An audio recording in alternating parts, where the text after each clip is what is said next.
here is the question. What were the people of Gaza supposed to do? I'm going to give you a frank, personal admission, and I'm not proud of it, but I want to place this current situation in context. I first became involved in the Israel-Palestine conflict in June 1982, when Israel invaded Lebanon. I ended up writing my doctoral dissertation on a topic related to the Israel-Palestine conflict. And then I ended up devoting the whole of my adult life to that conflict. 40 years. And come 2020,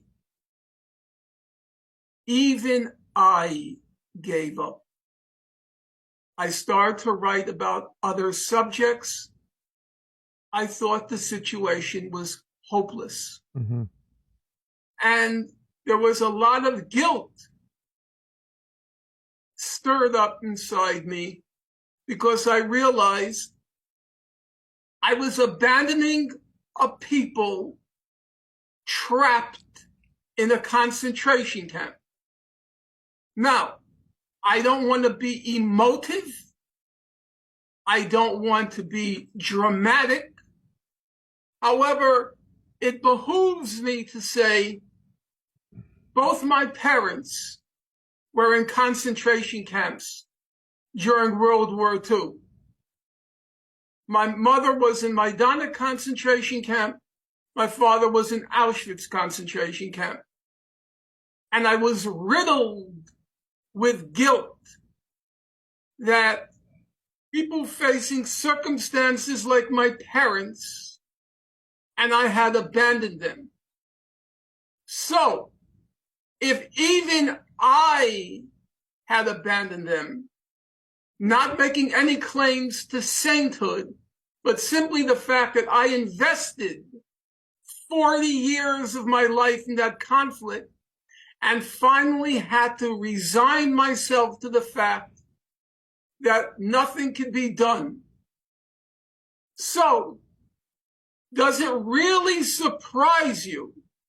Is it really a shock that a couple of days ago, the people of Gaza, most of whom, let's bear it in mind, most of whom were born in that concentration camp. Mm-hmm.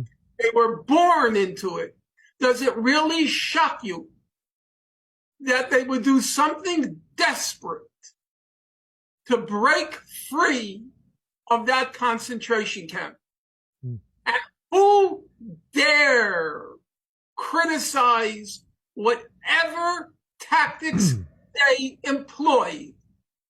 I am not approving it, but I am not disapproving it, because I don't know what I would do if I had been born into a concentration camp and spent 20 years of my life there.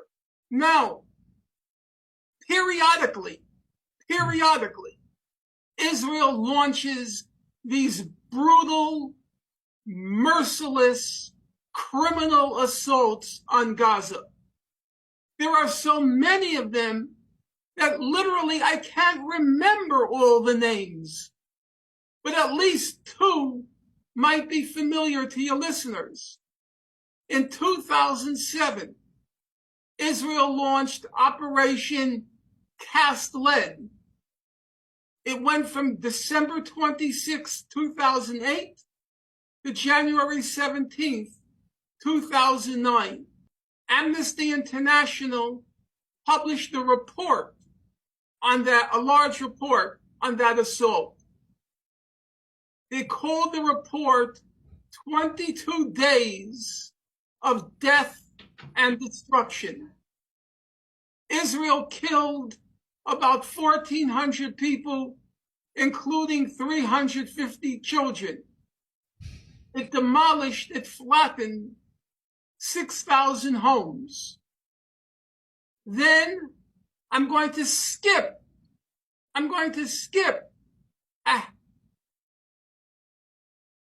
the 3 or 4 other assaults and go to 2014. Israel launches Operation Protective Edge.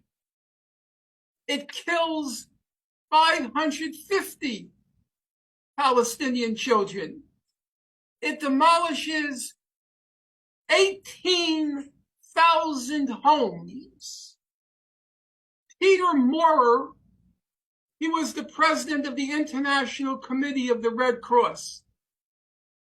He went to visit Gaza after those 51 days of death and destruction. And now I'm going to quote him. I hope your audience will bear in mind, we're talking about the president of the International Committee of the Red Cross, which means he's seen many war zones.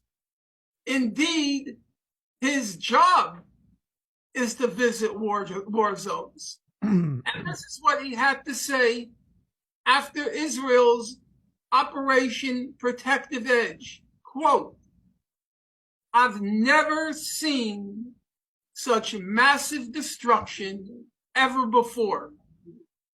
I've never seen such massive destruction ever before. And who is this destruction being visited upon? This unprecedented destruction, who is it being visited on? It's being visited on a population that's overwhelmingly refugees and which is half children. That's who the heroic IDF, the Israeli Defense Forces, inflicts the most massive destruction that the president of the ICRC ever witnessed in his professional career. Now, you might say, justifiably, you can talk about options. Well, why haven't the Palestinians tried nonviolence? Why haven't the people of Gaza tried nonviolence? But they did. In 2018, they launched the Great March of Return. And at the beginning, it was wholly nonviolent. What did Israel do? Well, there is a very good human rights report that was issued by the UN describing what Israel did. Does the audience want to know? I'll tell them. According to the report, Israel targeted medical personnel,